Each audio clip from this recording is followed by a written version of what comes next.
또 이 냄새 나는 할아버지야. 경찰 불러요. 날카로운 여성의 목소리가 지하철역 전체에 울려 퍼졌다. 유니온 스퀘어역의 모든 시선이 한 곳으로 쏠렸다. 구석에 앉은 노인 하나, 낡은 색소폰을 든 75세 최명호였다. 명호의 온몸이 얼어붙었다. 손끝부터 발끝까지 차가운 공포가 스며들었다. 관절염으로 굽은 손가락이 색소폰을 놓칠 뻔했다. 심장이 쿵쾅거렸다. 35년 전 처음 미국 땅을 밟았을 때도 이렇게 무력하지는 않았다. 안녕하세요. 감사월드 가족 여러분. 오늘은 정말 눈물 없이는 들을 수 없는 사연을 가져왔습니다. 아메리칸 드림을 꿈꾸며 미국으로 떠났던 한국인 아버지의 이야기예요. 아들 교육을 위해 모든 것을 포기하고 이민을 떠난 아버지. 하지만 35년 후 그는 뉴욕 거리의 노숙자가 되어 있었습니다. 아버지 때문에 내 인생이 망가졌어요. 15년 전 어머니 장례식에서 아들이 남긴 마지막 말. 과연 이 부자에게는 어떤 사연이 있었던 걸까요? 끝까지 꼭 봐주세요. 그리고 지금 어디서 보고 계신가요? 지역이나 장소를 댓글로 알려주시고 좋아요도 미리 눌러주시면 감사하겠습니다. 지금 시작하겠습니다. 저런 노숙자가 여기서 뭐 하는 거예요? 애들도 지나다니는데? 중년 여성이 스마트폰을 꺼내며 소리쳤다.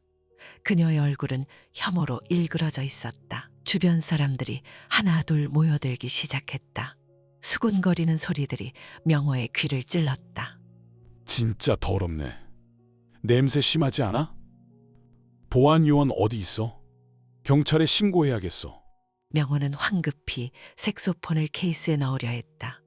하지만 떨리는 손이 말을 듣지 않았다. 케이스가 바닥에 떨어져 딸랑거렸다. 35년간 간직해온 유일한 친구, 그것마저 잃을 뻔했다. 아, 안 돼.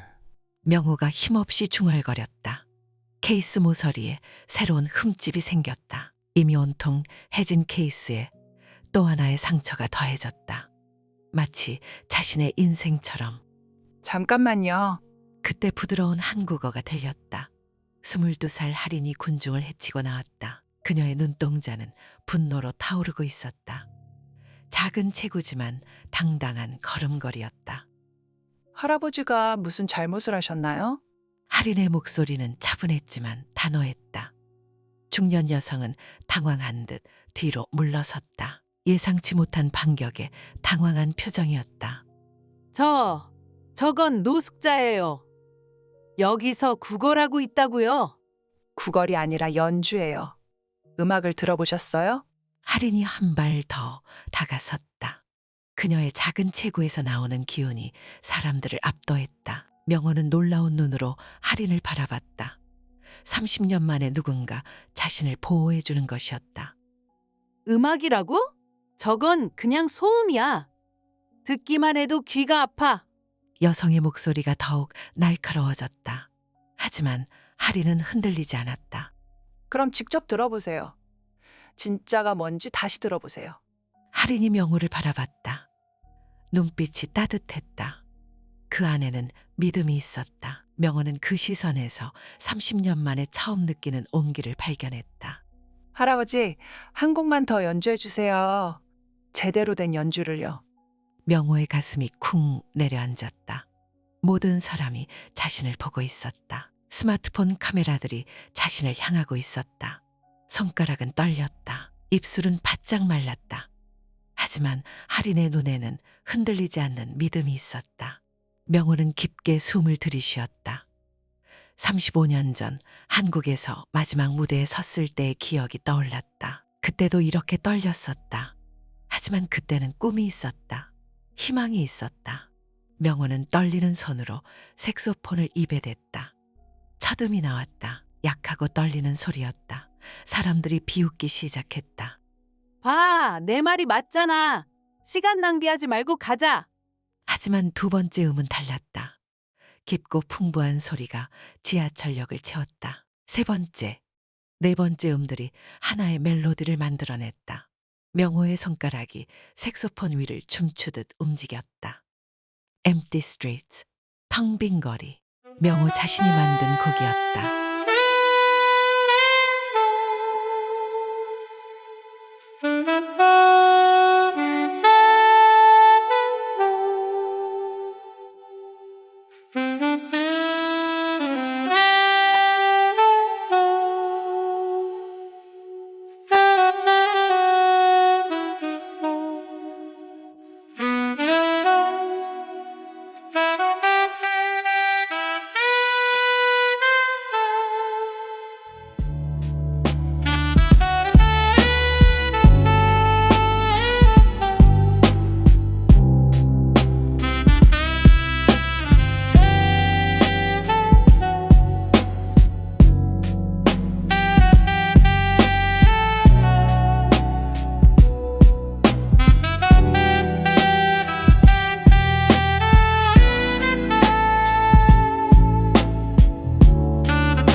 텅 빈 거리.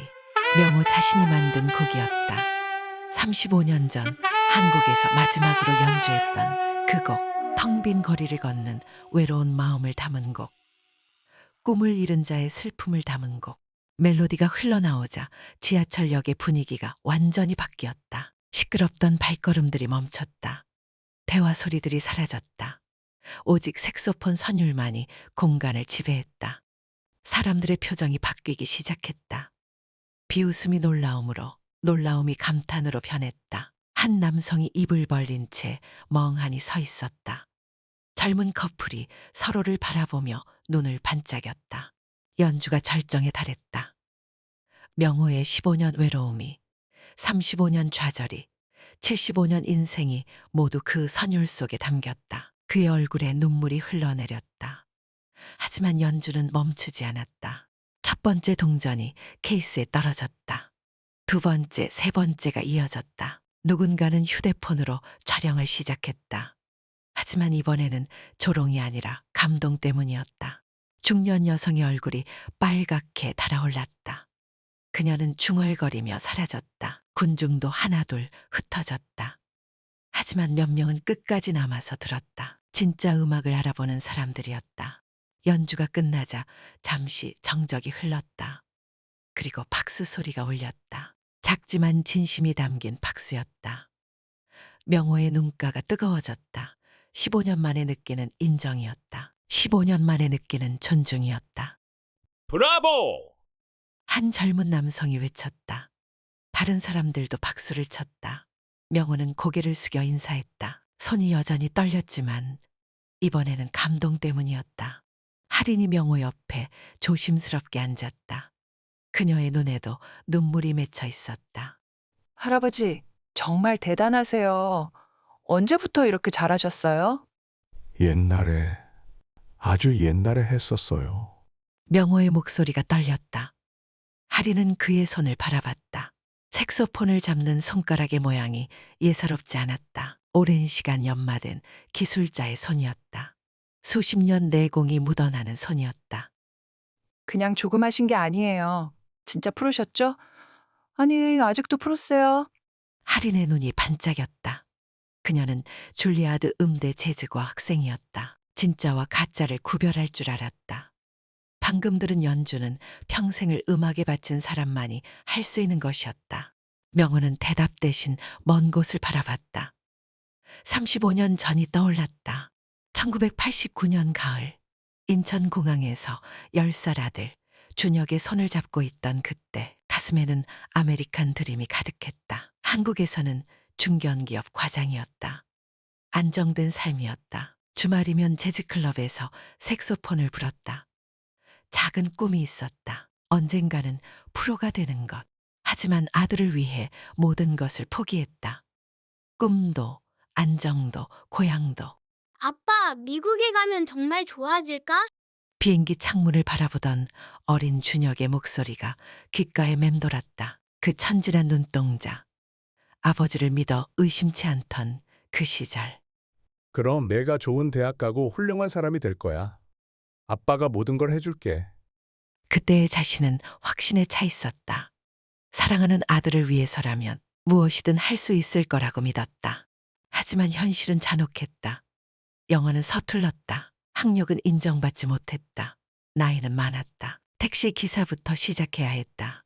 밤낮 없이 일했다. 아들 교육비를 벌기 위해 음악은 사치였다. 꿈은 포기해야 할 것이었다.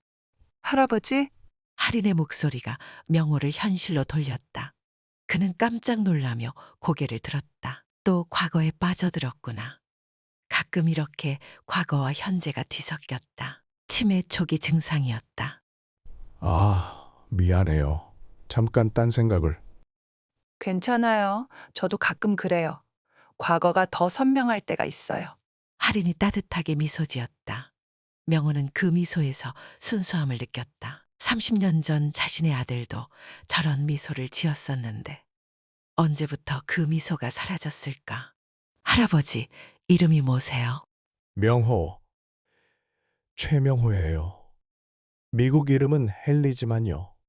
명호 할아버지, 할인이 그의 한국 이름을 불러주었다. 명호의 가슴이 뭉클해졌다. 15년 만에 누군가 자신의 진짜 이름을 불러준 것이다. 저는 할인이에요, 이할인. 할인, 예쁜 이름이네요. 마음에 강이 흐르는 사람.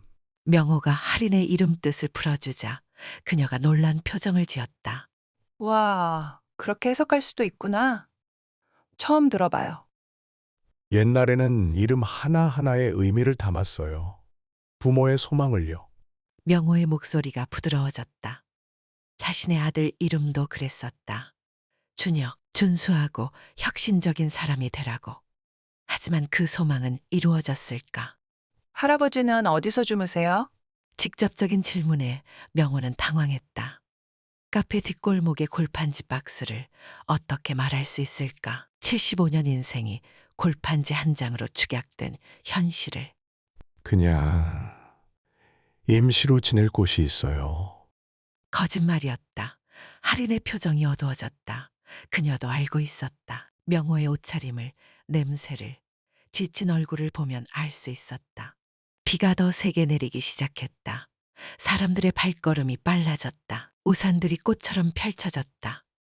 명호는 젖은 박스가 걱정됐다. 오늘 밤 잠잘 곳이 없어질 수도 있었다. 또 다른 박스를 찾아야 할 수도 있었다. 혹시 배고프시면 제가 일하는 카페가 있어요. 재즈 코너 뉴욕이라고요. 거기서 따뜻한 걸 드실 수 있어요. 할인의 제안에 명호는 머뭇거렸다. 선희는 고마웠지만 민폐를 끼치고 싶지 않았다. 고마워요. 하지만 민폐 끼치고 싶지 않아요. 저 같은 사람이 가면 민폐가 아니에요. 서로 도우며 사는 거죠. 그리고 할아버지는 진짜 뮤지션이에요. 할인이 명호의 차가운 손을 잡았다. 그 순간 명호는 오랫동안 잊고 있던 온기를 느꼈다. 인간의 따뜻함을, 누군가의 관심을. 그때 갑자기 15년 전 기억이 떠올랐다. 아들 준혁이 집을 나서던 마지막 날, 어머니 장례식 이후에 그 차갑고 분노에 찬 목소리. 아버지 때문에 내 인생이 망가졌어요. 한국을 떠나지 않았다면 어머니도 이렇게 되지 않았을 거예요. 이제 연락하지 마세요. 전 이제 미국 사람이니까. 명호의 가슴이 다시 찢어지는 것 같았다. 그 말들이 15년이 지난 지금도 생생했다. 준혁은 지금 어디서 무엇을 하고 있을까? 잘 살고 있을까? 자신을 용서했을까? 아니면 아직도 원망하고 있을까? 할아버지, 괜찮으세요? 얼굴이 창백해지셨어요. 할인의 걱정스러운 목소리에 명호는 억지로 미소를 지었다. 괜찮아요. 그냥 옛날 생각이 나서요. 슬픈 기억인가요? 슬프기도 하고 그리운 기억이기도 해요. 후회되는 기억이기도 하고요. 명호는 하늘을 바라봤다. 비구름 사이로 석양이 보였다. 또 하루가 저물어가고 있었다. 또 하나의 하루를 견뎌낸 것이다. 할아버지, 내일도 여기 오세요. 제가 다시 올게요. 할인이 일어서며 말했다. 명호는 놀랐다. 왜요?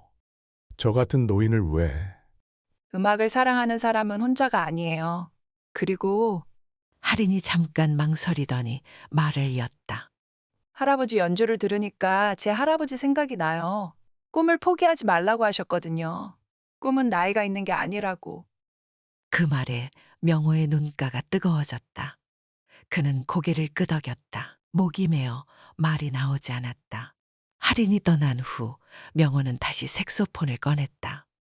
이번에는 더 조용히, 더 깊게 연주했다. 몇 명의 사람들이 다시 모여들었다. 이번에는 비웃지 않았다. 진지하게 들었다. 꿈은 나이가 있는 게 아니야. 할인의 말이 계속 머릿속에 맴돌았다. 75살, 노숙자, 병든 몸, 모든 조건이 절망적이었다. 하지만 오늘 작은 희망을 만났다. 자신의 음악을 알아봐주는 사람을, 자신을 인간으로 대해주는 사람을. 비는 계속 내렸다. 하지만 명호의 마음에는 15년 만에 작은 불씨가 타오르고 있었다. 희망이라는 이름의 불씨였다. 아직 늦지 않았을까? 명호는 중얼거리며 연주를 계속했다. 절망의 거리에서 희망의 선율을 만들어가며 그리고 마음 깊은 곳에서 기도했다. 준혁아, 내가 아직 살아있다는 걸 알았으면 좋겠다. 아빠가 아직 꿈을 포기하지 않았다는 걸 알았으면 좋겠다. 노숙자를 카페에 데려와. 정신이 나갔어? 사라의 목소리가 재즈 코너, 뉴욕 카페 전체에 울려 퍼졌다. 35세 매니저의 얼굴이 분노로 일그러졌다. 매니저님, 잠깐만 들어보세요. 이분은 들어볼 것도 없어. 당장 나가. 사라가 손을 휘저으며 소리쳤다. 카페 안의 손님들이 모두 이쪽을 쳐다봤다. 명호는 작아지며 뒤로 물러났다. 가슴이 쿵 내려앉았다. 저희 카페는 고급 재즈 카페예요. 이런 사람이 들어오면 분위기가 완전히 망가져요.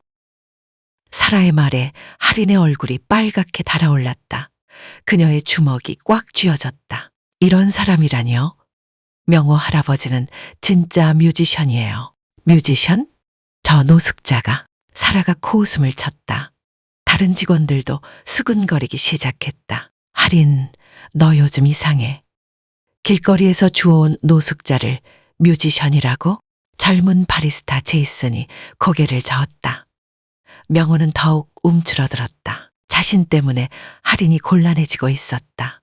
할아버지, 그냥 가요. 명고가 할인의 팔을 조심스럽게 잡았다. 목소리가 떨렸다. 안 돼요. 할아버지는 아무 잘못이 없어요. 할인이 고개를 저었다. 그녀의 눈에 눈물이 맺혔다. 그때 카페 안쪽에서 한 남성이 다가왔다.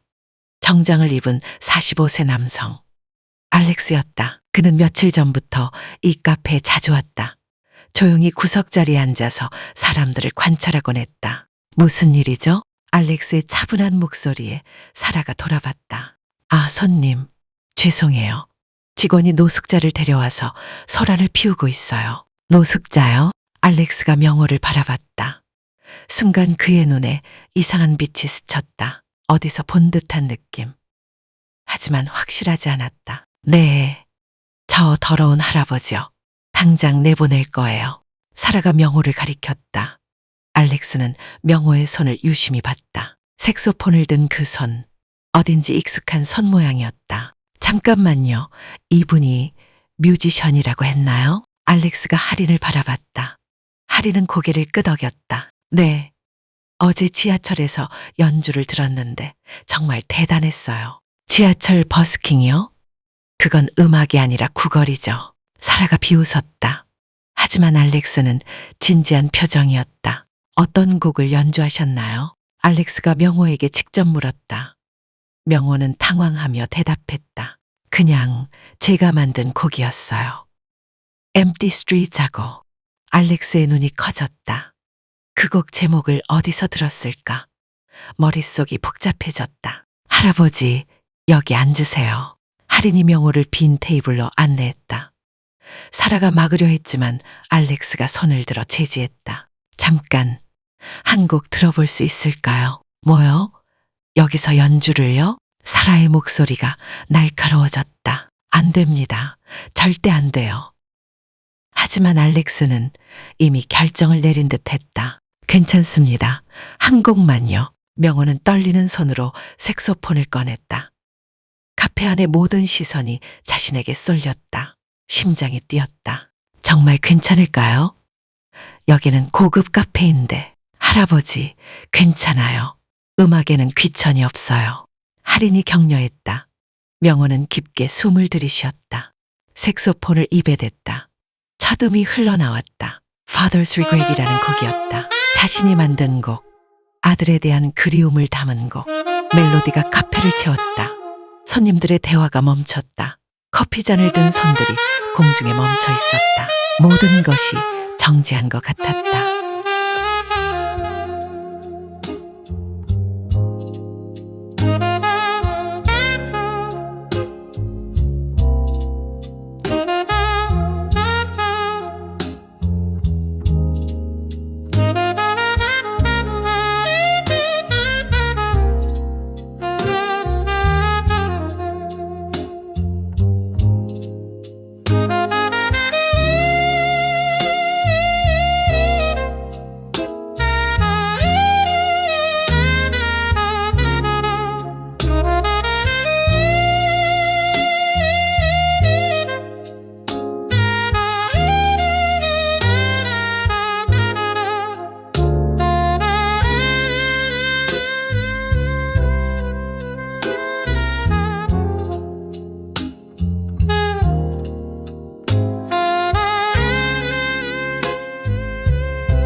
알렉스는 그 선율을 들으며 어린 시절을 떠올렸다. 아버지가 색소폰을 부는 모습, 그 따뜻한 멜로디. 하지만 지금 눈앞에 놓이니 자신의 아버지일 리는 없었다. 아버지는 15년 전에 자신의 인생에서 사라졌으니까. 명호는 연주하며 35년 전을 떠올렸다. 1989년 인천공항 10살 준혁이와 함께 미국행 비행기에 올랐던 그날. 아빠, 정말 미국이 좋을까? 어린 준혁이 불안해했다. 친구들과 헤어지는 게 싫었다. 그럼 아빠가 열심히 일해서 너 좋은 대학 보낼 거야. 미국에서는 꿈을 이룰 수 있어. 명호는 확신에 차 있었다. 한국에서 중견기업 과장이었던 자신이면 미국에서도 성공할 수 있을 거라고 믿었다. 하지만 현실은 달랐다. 영어가 서툴렀다. 한국에서 받은 학위는 인정받지 못했다. 나이는 많았다. 일자리를 구하기 어려웠다. 첫 직장은 택시 회사였다. 밤낮 없이 운전했다.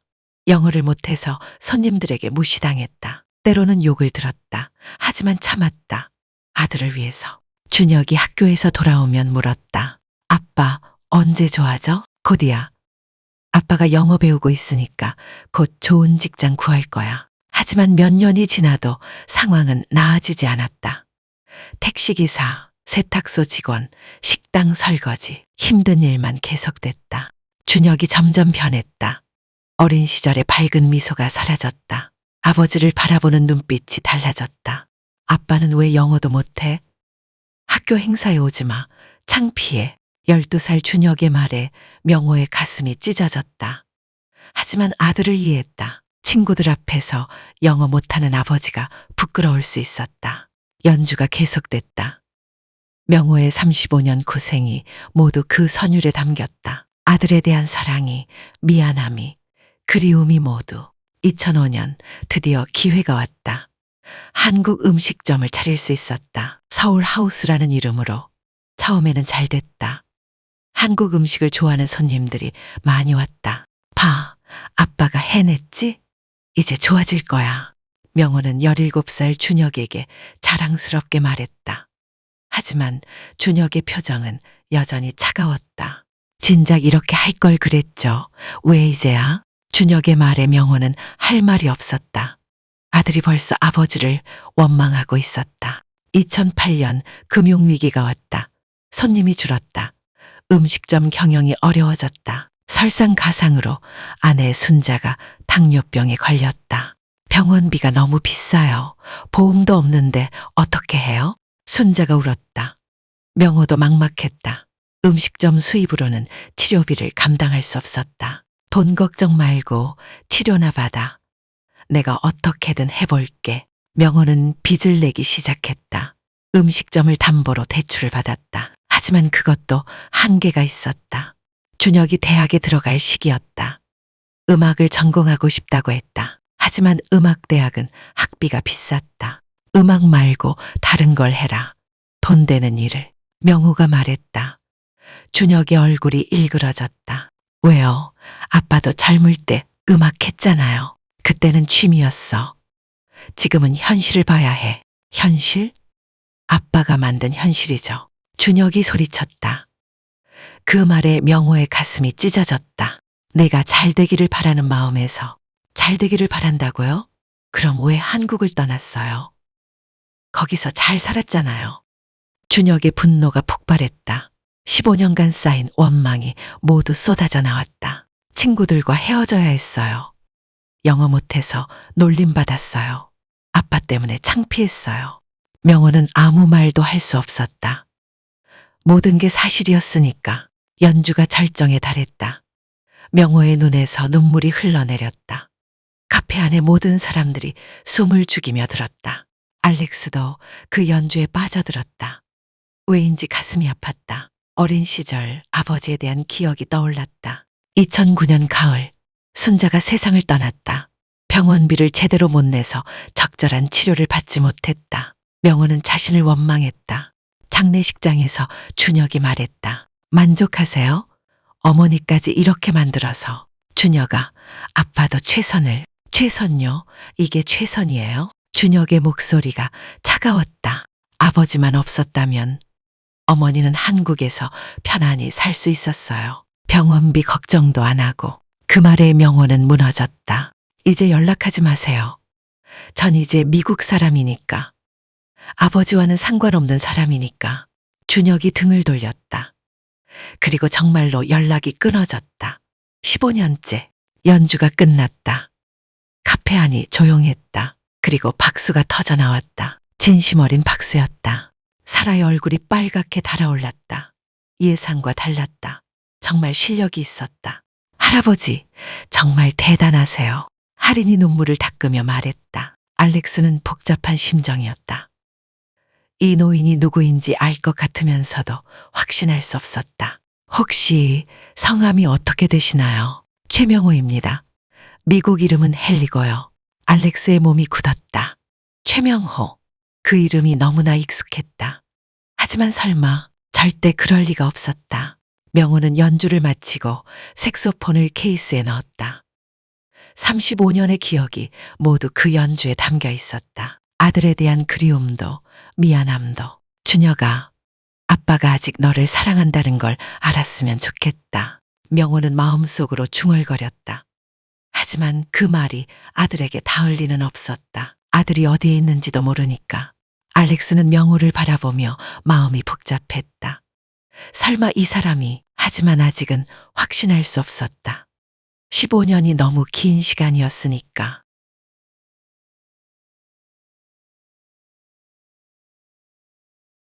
아버지 때문에 어머니가 죽었어요. 15년 전 병원 장례식장에서 울려 퍼진 준혁의 절규가 명호의 귓가에 생생했다. 그는 카페 뒷골목에서 홀로 색소폰을 불며 그날을 떠올렸다. 비가 내리는 밤이었다. 명호는 젖은 골판지 박스 위에 앉아 있었다. 손가락 끝이 시렸다. 하지만 연주를 멈출 수 없었다. Father's Regret라는 곡, 아들에 대한 그리움과 미안함을 담은 곡. 할아버지, 또 여기 계세요? 할인의 목소리가 들렸다. 그녀는 카페 일을 마치고 명호를 찾아왔다. 손에는 따뜻한 커피가 들려 있었다. 미안해요. 소란 피워서. 매니저가 화내지 않았어요? 명호가 고개를 숙였다. 사라의 차가운 시선이 아직도 마음에 걸렸다. 신경 쓰지 마세요. 사라는 원래 그래요. 할인이 명호 옆에 앉았다. 커피 향이 골목에 퍼졌다. 할아버지, 낮에 연주하실 때 정말 슬퍼 보였어요. 무슨 일이 있었나요? 할인의 눈이 걱정으로 가득했다. 명호는 색소폰을 내려놓았다. 15년간 누구에게도 털어놓지 못한 이야기가 목까지 차올랐다. 아들이 있었어요. 준혁이라고. 있었다고요? 15년 전에 연락이 끊어졌어요. 명호의 목소리가 떨렸다. 할인은 아무 말 없이 기다렸다. 2009년이었어요. 아내가 당뇨병으로 고생하고 있었죠. 병원비가 너무 비쌌어요. 명호는 그날을 떠올렸다. 순자가 병원 침대에 누워있던 모습, 점점 야위어가는 얼굴. 보험이 없었어요. 불법 체류는 아니었지만 의료보험을 받기 어려웠죠. 음식점 수입으로는 감당할 수 없었어요. 명호의 손이 떨렸다. 할인이 그의 손을 잡아주었다. 준혁이에게 전화했어요. 어머니가 위독하다. 빨리 와라고. 하지만 준혁이는 명호의 목이 메었다. 뭐라고 했나요? 지금 중요한 프레젠테이션이 있어요. 나중에 갈게요. 그렇게 말했어요. 할인의 얼굴이 굳었다. 제발 와달라고 했어요. 마지막일 수도 있다고. 하지만 준혁이는 아버지는 항상 과장해요 라고. 명호의 눈에서 눈물이 흘러내렸다. 병원비나 달라는 거죠 라고 했어요. 그 말에 가슴이 찢어졌어요. 할인도 눈물을 참지 못했다. 명호는 계속 말을 이었다. 순자가 마지막에 물었어요. 준혁이는 오나? 제가 곧 와. 조금만 기다려. 라고 했죠. 명호의 어깨가 떨렸다. 아들 얼굴 한 번만 더 보고 싶었는데. 그 말을 남기고 세상을 떠났어요. 준혁이는 3시간 후에 왔어요. 그때 준혁 씨가 뭐라고? 장례식장에서 말했어요. 만족하세요? 어머니까지 이렇게 만들어서. 명호의 가슴이 다시 아팠다. 15년이 지났지만 그 말들이 생생했다. 제가 아빠도 최선을 하려고 했죠. 하지만 준혁이는 최선요? 이게 최선이에요. 라고 소리쳤어요. 명호는 그날의 준혁을 떠올렸다. 25살 아들의 차가운 눈빛, 분노로 일그러진 얼굴. 그리고 마지막으로 말했어요. 아버지만 없었다면 어머니는 한국에서 편안히 살 수 있었어요. 병원비 걱정도 안 하고. 할인이 손으로 입을 막았다. 아버지 때문에 내 인생이 망가졌어요. 한국을 떠나지 않았다면 그렇게 말하고 등을 돌렸어요. 명호는 고개를 떨궜다. 마지막 말이 아직도 귀에 생생해요. 이제 연락하지 마세요. 전 이제 미국 사람이니까. 아버지와는 상관없는 사람이니까. 그래서 15년 동안 연락이 한 번도 없었어요. 준혁이가 어디 사는지, 무슨 일 하는지 몰라요. 명호의 목소리가 작아졌다. 그때 명호는 준혁의 어린 시절을 떠올렸다. 1989년 인천공항에서 아버지 손을 꼭 잡고 있던 10살 소년. 비행기 창문으로 구름을 보며 신기해하던 모습.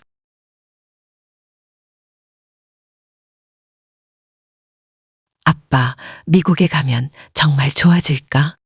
어린 준혁의 목소리가 귓가에 맴돌았다. 그럼 내가 좋은 대학 가고 훌륭한 사람이 될 거야. 그때는 정말 그럴 줄 알았다. 아들을 위해 모든 것을 포기했다. 한국에서의 안정된 삶도, 재즈 연주의 꿈도. 하지만 미국에서의 삶은 가혹했다. 영어가 서툴러 좋은 직장을 구할 수 없었다. 택시기사, 세탁소 직원, 식당 설거지, 힘든 일만 계속됐다.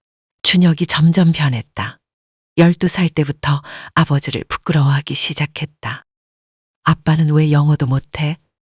학교 행사에 오지 마. 창피해. 그 말에 명호의 가슴이 찢어졌다. 하지만 아들을 이해했다. 친구들 앞에서 영어 못하는 아버지가 부끄러울 수 있었다. 15살 준혁은 더 차가워졌다. 왜 한국을 떠났어요? 거기서 잘 살았잖아요. 너를 위해서였어. 더 좋은 교육을. 더 좋은 교육요? 저는 친구들과 헤어져야 했어요. 새 학교에서 적응하느라 얼마나 힘들었는지 알아요? 명호는 할 말이 없었다. 아들의 고통을 생각하지 못했다. 2005년 음식점을 차릴 때는 희망이 있었다. 서울하우스라는 이름으로. 처음에는 손님이 많이 왔다. 봐, 아빠가 해냈지? 이제 좋아질 거야. 명호는 17살 준혁에게 자랑스럽게 말했다. 하지만 준혁의 반응은 차가웠다. 진작 이렇게 할 걸 그랬죠. 왜 이제야? 그 말에 명호는 상처받았다. 하지만 아들의 마음도 이해했다. 너무 오래 기다리게 했으니까. 2008년 금융위기가 왔다. 손님이 줄었다. 매출이 떨어졌다. 설상가상으로 순자가 당뇨병에 걸렸다. 병원비 때문에 빚이 늘었다. 음식점을 담보로 대출을 받았다. 하지만 그것도 한계가 있었다. 준혁이 대학에 들어갈 시기였다. 음악을 전공하고 싶다고 했다. 음악 말고 다른 걸 해라. 현실적인 전공을. 명호가 말했다. 준혁의 얼굴이 일그러졌다. 왜요? 아빠도 젊을 때 음악했잖아요. 그때는 취미였어. 지금은 현실을 봐야 해. 현실? 아빠가 만든 현실이죠. 준혁이 소리쳤다. 그리고 방문을 쾅 닫고 들어갔다. 명호는 그날 밤 혼자 색소폰을 불었다. Father's Regret라는 곡을 만들었다. 아들에 대한 미안함을 담아서. 하지만 준혁에게 들려줄 기회는 없었다. 아들은 아버지와 대화하기를 거부했다. 2009년 순자가 세상을 떠난 후 음식점도 문을 닫았다. 집도 경매로 넘어갔다. 명호는 길거리로 내몰렸다. 할아버지, 할인의 목소리가 명호를 현실로 돌렸다.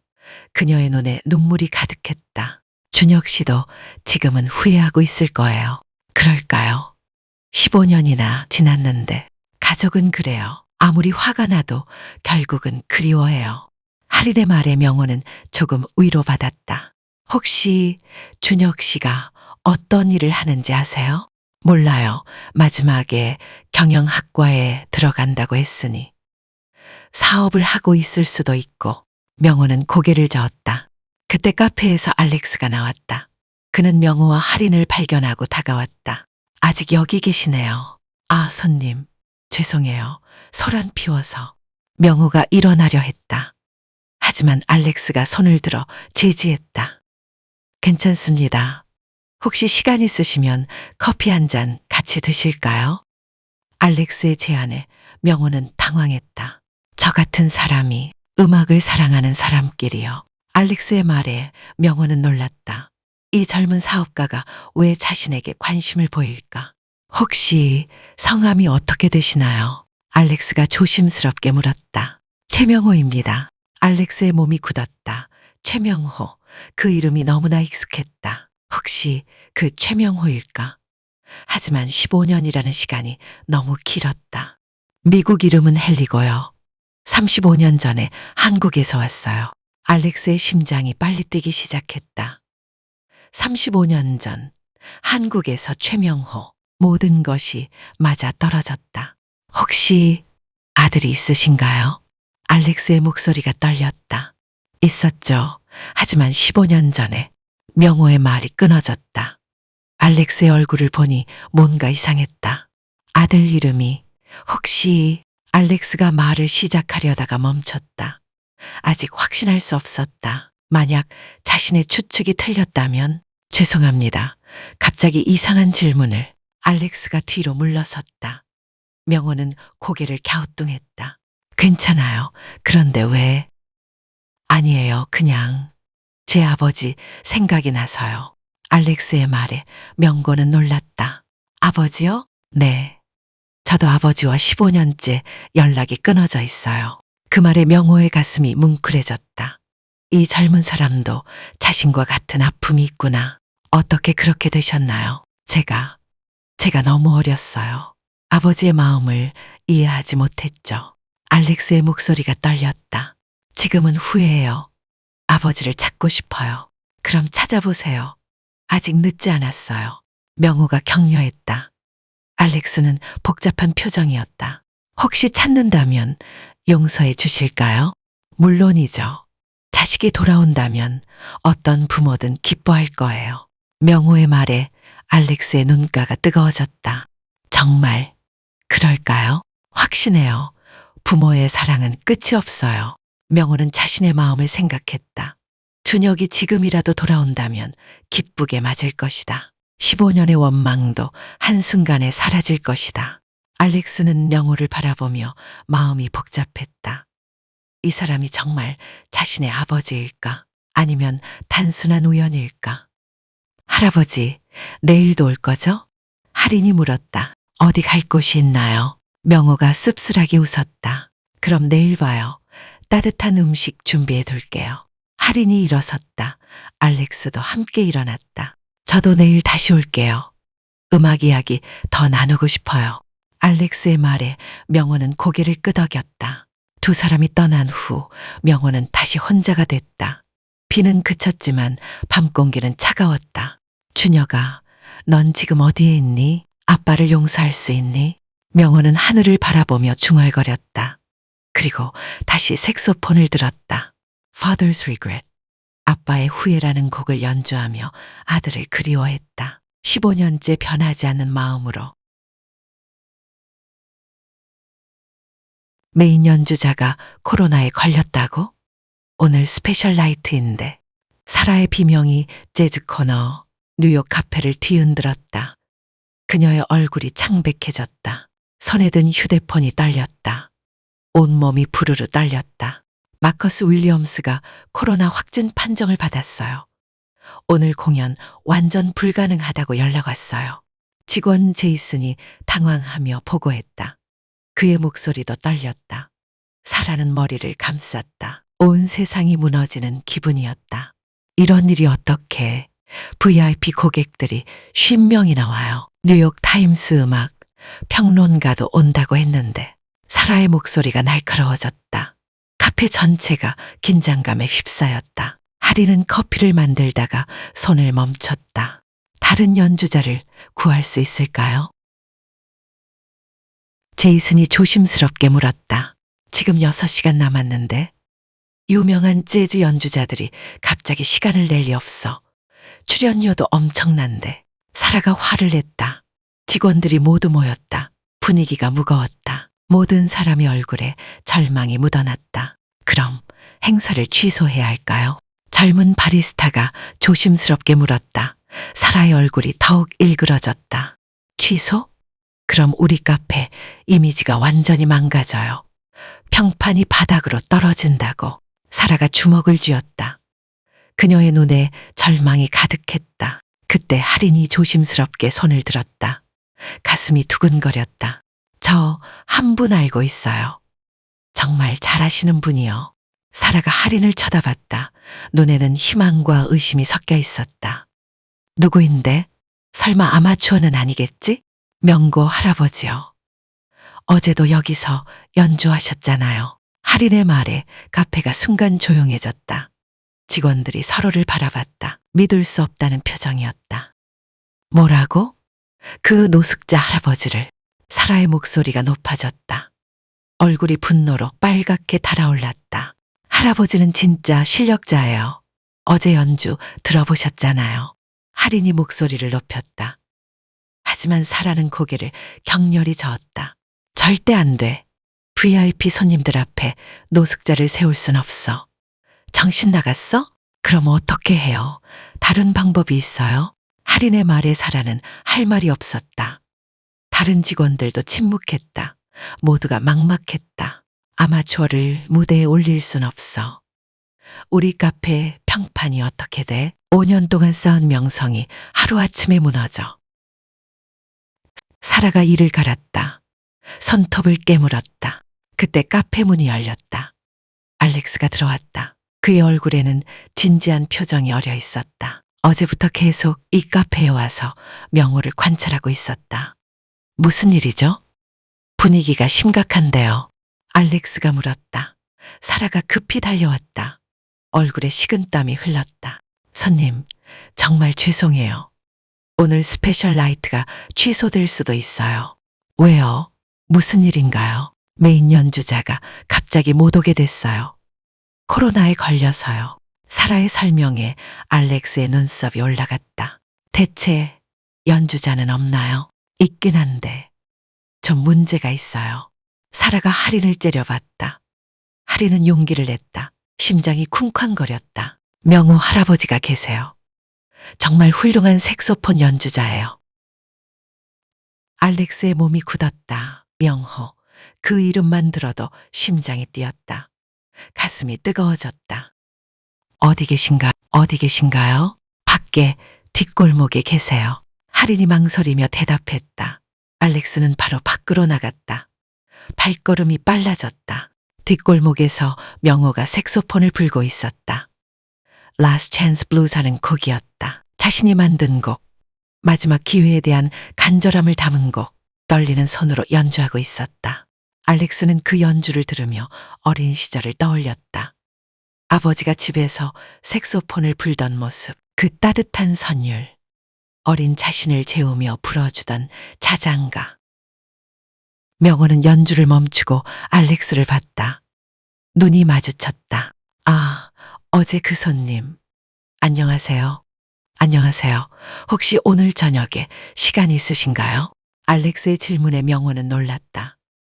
색소폰을 든 손이 떨렸다. 시간이요? 저한테는 시간밖에 없는데요. 명호가 쓸쓸하게 웃었다. 자신의 처지가 한심스러웠다. 카페에서 스페셜 라이트가 있어요. 중요한 행사예요. 메인 연주자가 갑자기 못 오게 됐어요. 그래서요? 혹시 대신 연주해 주실 수 있을까요?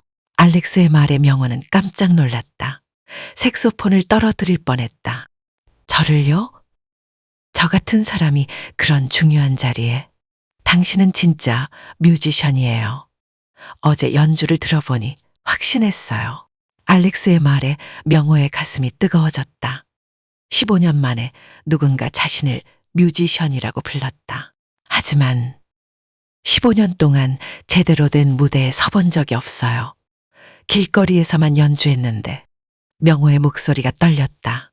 관절염으로 굽은 손가락을 바라봤다. 한심스러웠다. 괜찮아요. 음악은 기술이 아니라 마음이니까요. 할아버지 마음이 가장 중요해요. 알렉스의 격려에 명호는 눈물이 날 것 같았다. 목이 메었다. 정말 해도 될까요? 실수하면 어떻게 해요? 물론이에요. 할아버지라면 할 수 있어요. 알렉스가 고개를 끄덕였다. 명호는 깊게 숨을 들이쉬었다. 가슴이 두근거렸다. 그럼 해보겠어요. 마지막 기회라고 생각하고 카페로 돌아온 알렉스가 사라에게 말했다. 명호 씨께서 연주하시기로 했어요. 뭐요? 정말로요? 진심이세요? 사라의 얼굴이 일그러졌다. 믿을 수 없다는 표정이었다. 손님, 다시 생각해 보세요. 저 노숙자가 VIP 고객들 앞에서 연주한다고요? 그만하세요. 알렉스의 목소리가 차가워졌다. 사라는 입을 다물었다. 등골이 서늘했다. 명호 씨는 진짜 아티스트예요. 겉모습으로 판단하지 마세요. 알렉스의 말에 사라는 할 말이 없었다. 하지만 여전히 불안했다. 할인이 기뻐하며 박수를 쳤다. 할아버지, 정말 잘하실 거예요. 저는 믿어요. 명호는 여전히 불안했다. 15년 만에 정식 무대, 과연 할 수 있을까? 오후 시간, 명호는 뒷골목에서 혼자 연습했다. 손가락이 예전 같지 않았다. 관절염 때문에 움직임이 둔했다. 때로는 아파서 연주를 멈춰야 했다. 아, 안 돼. 중간에 틀린 음이 나왔다. 명호는 좌절했다. 색소폰을 내려놓았다. 너무 오래 쉬었나? 손가락이 말을 안 들어. 그때 할인이 나타났다. 따뜻한 커피를 들고 있었다. 할아버지, 연습하세요? 할인아. 근데 잘 안 되네. 손가락이 굳었어. 명호가 자신의 손가락을 바라봤다. 할인이 그의 손을 잡았다. 괜찮아요. 완벽할 필요 없어요. 하지만 VIP 손님들이 와. 기대하고 온 사람들이야. 실망하면 어떻게 해? 할아버지 마음만 전달되면 돼요. 기술보다 감정이 중요해요. 할인의 말에 명호는 조금 안심했다. 그래도 무서워. 15년 만이야. 이렇게 많은 사람 앞에서 연주하는 건 처음이 어려운 법이에요. 할아버지는 할 수 있어요. 저는 확신해요. 할인의 격려에 명호는 다시 용기를 냈다. 다시 해볼까? 명호가 색소폰을 들었다. 이번에는 더 부드럽게 연주했다. 기술보다는 감정에 집중했다. 멜로디가 골목에 울려 퍼졌다. 지나가던 사람들이 발걸음을 멈췄다. 어떤 이는 동전을 던져주기도 했다. 할아버지, 정말 멋있어요. 이거면 충분해요. 할인이 박수를 쳤다. 명호는 조금 자신감을 얻었다. 저녁 7시가 다가왔다. 카페에는 손님들이 모여들기 시작했다. 정장을 입은 사업가들, 나이든 부부들, 젊은 커플들, 모두 기대에 차 있었다. 평소보다 옷차림도 격식 있었다. 알렉스도 자리에 앉았다. 그는 명호를 바라보며 복잡한 심정이었다. 정말 이 사람이 자신의 아버지일까? 35년이라는 세월이 사람을 이렇게 변하게 만들 수 있을까? 사라는 여전히 불안해했다. 정말 괜찮을까요? 손님들이 항의하면 어떻게 해요? 환불 요구하면? 하지만 이미 늦었다. 행사는 시작되어야 했다. 명호는 카페 뒤에서 기다렸다. 심장이 쿵쾅거렸다. 손바닥에 땀이 났다. 다리도 떨렸다. 할 수 있을까? 자신에게 물었다. 15년간 길거리에서 살았다. 사람들에게 무시당했다. 그런 자신이 무대에 설 자격이 있을까? 그때 알렉스가 다가왔다. 긴장하세요? 네, 너무 떨려요. 심장이 터질 것 같아요. 명호의 목소리가 작았다. 저도 중요한 발표할 때마다 떨어요. 알렉스가 명호 옆에 앉았다. 어떻게 극복하세요? 제가 왜 이 일을 하는지 생각해요. 누구를 위한 건지. 알렉스의 말에 명호는 고개를 끄덕였다. 할아버지는 누구를 위해 연주하시나요? 알렉스의 질문에 명호는 잠시 생각했다. 눈이 촉촉해졌다. 아들을 위해서요. 15년 전에 떠난 아들, 아직도 그리워해요. 명호의 대답에 알렉스의 가슴이 뜨거워졌다.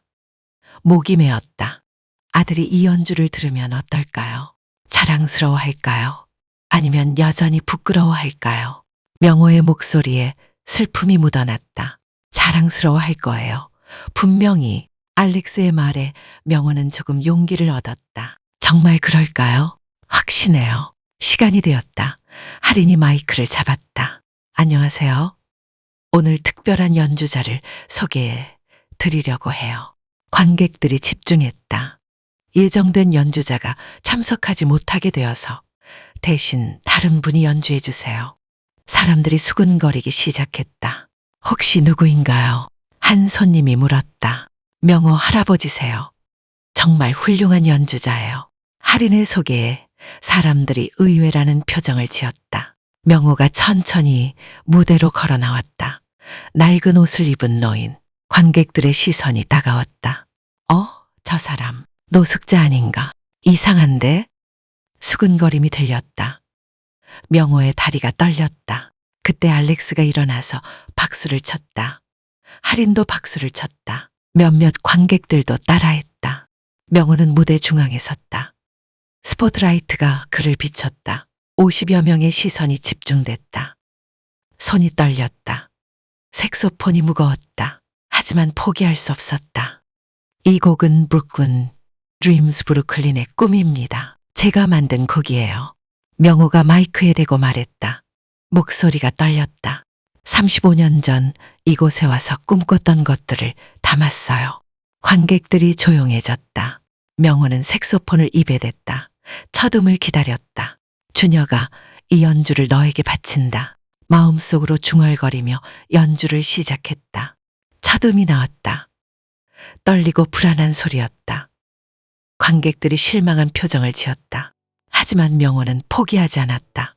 아들을 생각했다. 35년의 꿈을 생각했다. 두 번째 음은 달랐다. 더 깊고 더 풍부했다. 세 번째 음부터는 마법이 시작됐다. 카페가 완전히 조용해졌다. 모든 것이 정지한 것 같았다.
명호의 15년 고통이, 35년 꿈이, 75년 인생이 모두 그 선율에 담겼다. 알렉스는 그 연주를 들으며 확신했다. 이분이 내 아버지다. 눈물이 흘러내렸다. 15년 만에 아버지를 만났다. 이게 진짜 그 노숙자야? 믿을 수가 없어. 관객석에서 터져나온 감탄사가 카페 전체를 뒤흔들었다. 명호의 브루클린 드림스 연주가 절정에 달하고 있었다. 처음 떨렸던 손가락이 이제는 마법사처럼 색소폰 위를 춤추고 있었다. 완전히 다른 사람 같아. 진짜 프로 연주자 같은데? 한 중년 남성이 아내에게 속삭였다. 그의 눈에는 경이로움이 가득했다. 사라는 입을 벌린 채 멍하니 서 있었다. 믿을 수 없었다. 저 노숙자 할아버지가 이런 연주를 할 수 있다니. 자신의 편견이 얼마나 어리석었는지 깨달았다. 완전히 다른 사람 같아. 할인이 눈물을 흘리며 중얼거렸다. 명호의 연주는 카페 안의 모든 사람을 다른 세계로 데려가고 있었다. 10명의 관객이 모두 숨을 죽이고 들었다. 알렉스는 그 선율을 들으며 어린 시절을 떠올렸다. 아버지가 집에서 색소폰을 불던 모습, 그 똑같은 감정, 그 똑같은 터치. 30년이 지났지만 음악은 거짓말을 하지 않았다. 아버지, 정말 아버지야. 알렉스의 눈에서 눈물이 흘러내렸다. 더 이상 의심할 여지가 없었다. 이 연주는 자신의 아버지만이 할 수 있는 것이었다. 명호는 연주하며 모든 것을 쏟아냈다. 35년의 꿈이, 15년의 외로움이, 아들에 대한 그리움이 모두 그 선율에 담겼다. 관절염으로 아픈 손가락이었지만 오히려 더 깊은 감정을 표현할 수 있었다. 준혁아, 아빠가 아직 살아있다. 아빠가 아직 너를 사랑한다. 마음속으로 외치며 연주했다. 손가락이 아팠지만 멈출 수 없었다. 이것이 마지막 기회일지도 모르니까. 연주가 끝났다. 잠시 정적이 흘렀다. 카페 안이 완전히 조용했다. 그리고 폭발적인 박수가 터져나왔다.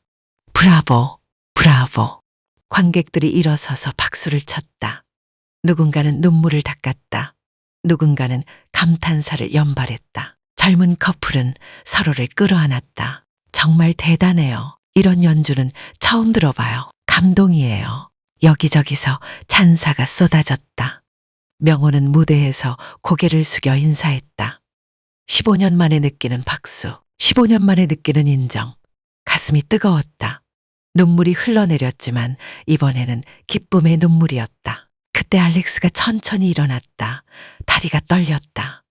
심장이 쿵쾅거렸다. 15년을 기다린 순간이었다. 주변 관객들이 알렉스를 이상하게 쳐다봤다. 관객들이 알렉스를 바라봤다. 그는 무대를 향해 걸어갔다. 발걸음이 무거웠다. 모든 관객의 시선이 그에게 쏠렸다. 잠깐만요. 알렉스의 목소리가 카페에 울려 퍼졌다. 관객들이 조용해졌다. 명호도 놀란 표정으로 알렉스를 바라봤다. 알렉스가 무대에 올랐다. 명호와 마주섰다. 두 사람 사이에 긴장감이 흘렀다. 카페 안의 모든 사람이 숨을 죽였다. 여러분, 알렉스가 마이크를 잡았다. 목소리가 떨렸다. 손바닥에 땀이 났다. 이분을 정확히 소개하겠습니다. 관객들이 숨을 죽였다. 무슨 말을 할지 궁금했다. 이분은 제 아버지입니다. 카페가 완전히 조용해졌다. 숨소리조차 들리지 않았다. 관객들이 믿을 수 없다는 표정을 지었다. 명호의 몸이 굳었다. 색소폰을 든 손이 떨렸다. 꿈인가 현실인가 머리가 멍해졌다. 아버지? 명호가 믿을 수 없다는 표정으로 알렉스를 바라봤다. 목소리가 떨렸다. 준혁아, 정말 너니? 명호의 목소리가 떨렸다. 35년의 세월이 아들을 너무 많이 바꿔놓았다. 하지만 그 눈빛은 여전했다. 내 아버지, 저예요. 준혁이에요. 알렉스가 무릎을 꿇었다. 관객들이 숨을 멈췄다. 카메라 플래시가 터졌다. 아버지, 정말 죄송합니다. 알렉스의 목소리에 눈물이 섞였다. 30년간 억눌렀던 감정이 폭발했다. 15년 동안 연락도 안 하고 이렇게 방치하고 죄송해요. 관객들도 눈물을 흘리기 시작했다. 이런 드라마틱한 상황을 상상도 못했다. 명호는 믿을 수 없었다. 아들이 눈앞에 있었다. 성공한 모습으로, 건강한 모습으로. 하지만 눈물을 흘리고 있었다. 명호가 색소폰을 내려놓았다. 떨리는 손으로 아들의 얼굴을 만졌다. 따뜻했다. 진짜였다. 정말 너구나. 정말 살아있구나. 명호의 눈에서 눈물이 쏟아졌다. 15년 동안 참았던 눈물이 모두 나왔다. 어떻게 여기에, 어떻게 날 찾았니? 3년 동안 찾고 있었어요. 아버지가 뉴욕에서 노숙한다는 소식을 듣고 알렉스도 울었다.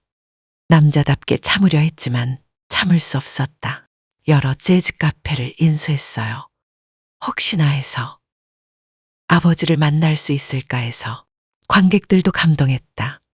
누군가는 손수건을 꺼냈다. 누군가는 소리내어 울었다. 하리는 두 손으로 얼굴을 가리고 울었다. 저는 하모니 레코드라는 음반사를 운영해요.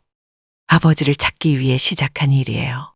알렉스의 고백에 관객들이 더욱 감동했다. 아버지, 어머니 임종 때 못 가서 죄송해요. 평생 후회하며 살았어요. 알렉스가 아버지의 손을 잡았다. 차가웠다. 거칠었다. 35년의 고생이 묻어 있었다. 그때 제가 너무 어렸어요. 아버지 마음을 몰랐어요. 아버지가 얼마나 희생하셨는지. 괜찮다. 아무것도 괜찮다. 명호가 아들을 일으켰다. 그리고 꼭 안았다. 관객들이 일제히 일어서서 박수를 쳤다. 살아있기만 해도 고마워. 건강하기만 해도 고마워. 부자가 무대에서 안고 있었다. 15년의 오해가 녹아내렸다. 15년의 그리움이 풀렸다. 관객들이 일어서서 박수를 쳤다. 박수가 5분 동안 계속됐다. 휴대폰으로 촬영하는 사람들도 많았다. 할인도 울고 있었다. 사라도 눈물을 닦았다. 모든 사람이 감동했다. 제이슨은 믿을 수 없어를 연발했다. 아버지, 이제 함께 살아요. 알렉스가 아버지를 바라보며 간절하게 말했다. 나 같은 늙은이와 아니에요. 아버지는 살아있는 전설이에요. 알렉스가 관객들을 바라봤다. 제 아버지는 35년 전까지 한국에서 유명한 색소폰 연주자였어요. 저를 위해 모든 걸 포기하고 미국에 오셨어요. 관객들이 놀랐다. 수군거림이 일어났다. 하지만 저는 그 사랑을 이해하지 못했어요. 아버지를 원망했어요. 부끄러워했어요. 알렉스의 고백에 사람들이 숙연해졌다. 15년 전 어머니가 돌아가셨을 때 저는 아버지를 버렸어요. 혼자 두고 떠났어요. 알렉스가 고개를 숙였다. 그 결과가 이거예요. 아버지가 노숙자가 된 거예요. 아니야, 준혁아. 그건 아빠 잘못이야. 명호가 아들을 말렸다. 아버지 잘못이 아니에요. 제가 철없었어요. 아버지의 희생을 몰랐어요. 알렉스가 다시 마이크를 잡았다. 오늘 이 연주를 듣고 깨달았어요.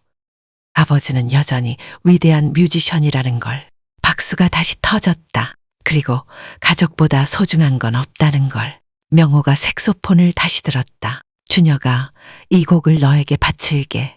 Coming Home이라는 곡을 연주하기 시작했다. 집으로 돌아온다는 의미의 곡, 가족이 다시 만난다는 의미의 곡. 알렉스는 그 연주를 들으며 어린 시절을 떠올렸다. 아버지가 자신을 재우며 불러주던 자장가, 그 따뜻한 기억들, 모든 게 되살아났다. 연주가 끝나자 관객들이 다시 일어섰다. 5분간의 기립박수였다. 누군가는 앙코르를 외쳤다. 그 순간 한 관객이 휴대폰으로 촬영한 영상을 SNS에 올렸다. Father and Son Reunion at NYC Jazz Cafe라는 제목으로. 몇 시간 후 그 영상은 전 세계로 퍼졌다. 수백만 명이 봤다. 수십만 개의 댓글이 달렸다. 이게 진짜 사랑이다. 가족의 소중함을 다시 깨달았다. 눈물이 멈추지 않는다. 3개월 후 명호는 재즈 코너 뉴욕의 정식 연주자가 되었다. 알렉스가 아버지를 위해 작은 아파트를 마련했다. 의료보험도 해결했다. 관절염 치료도 받기 시작했다. 매주 금요일과 토요일 명호는 무대에 섰다. 사람들은 그를 뉴욕의 재즈 전설이라고 불렀다. 예약이 항상 매진이었다. 하리는 명호에게 피아노를 배웠다. 때로는 함께 듀엣 연주를 했다. 할아버지와 손녀 같은 관계가 되었다. 사라는 명고에게 진심으로 사과했다. 그리고 가장 좋은 대우를 해줬다. 자신의 편견을 깊이 반성했다. 어느 날 저녁, 명호와 알렉스가 함께 무대에 섰다. 아버지는 색소폰을, 아들은 피아노를 연주했다. 카밍홈을 함께 연주했다. 관객들이 감동했다. 부자의 하모니는 완벽했다. 연주가 끝나고 알렉스가 말했다. 아버지, 고마워요. 저를 포기하지 않아 주셔서. 나야말로 고마워. 돌아와줘서. 명호가 아들의 어깨를 토닥였다. 음악이 우리를 다시 만나게 해줬어. 네, 음악이 우리를 집으로 데려왔어요. 6개월 후 명호는 정식 앨범을 냈다. Never Too Late라는 제목으로 빌보드 재즈 차트 10위에 올랐다. 앨범 발매 기념 콘서트에서 명호는 말했다. 75세의 새로운 시작을 했습니다. 인생의 늦은 시작은 없어요. 관객들이 박수를 쳤다. 포기하지 마세요. 꿈을 포기하지 마세요. 명호의 말에 모든 사람이 감동했다. 그리고 가족을 포기하지 마세요. 사랑하는 사람들을 포기하지 마세요. 그날 밤 명호는 아파트 창문으로 뉴욕의 야경을 바라봤다. 35년 전 꿈꿨던 그 모습이었다. 순자야, 우리 해냈어. 준혁이 돌아왔어. 하늘을 바라보며 중얼거렸다. 꿈도 이뤘어. 늦었지만 이뤘어. 알렉스가 뒤에서 다가왔다. 아버지, 뭐 하세요? 그냥 고마워하고 있어. 뭘 고마워하세요? 모든 걸, 살아있는 것, 너와 다시 만난 것, 꿈을 포기하지 않은 것. 알렉스가 아버지 옆에 섰다. 저도 고마워요. 아버지가 포기하지 않아 주셔서. 앞으로도 포기하지 않을 거야. 75세는 새로운 시작이야. 명호가 웃었다. 진짜 행복한 웃음이었다. 음악을 사랑하는 사람은 혼자가 아니야. 할인이 했던 말을 떠올렸다. 정말 그랬다. 음악이 모든 걸 가능하게 했다. 가족을 사랑하는 사람도 혼자가 아니야. 명호가 중얼거렸다. 그날 밤 부자는 늦게까지 대화했다. 35년의 기억을 나눴다. 15년의 공백을 메웠다. 아버지, 내일도 연주하시죠? 물론이지. 아직 들려주고 싶은 곡이 많아. 저도 함께 할게요. 그래, 함께 하자. 명호는 행복했다. 75세에 찾은 진짜 행복이었다. 뉴욕의 밤이 깊어갔다. 하지만 명호의 마음에는 새로운 아침이 밝고 있었다. 인생의 늦은 시작은 없다. 명호는 다시 한번 중얼거렸다. 그리고 내일을 기대했다. 아들과 함께할 내일을.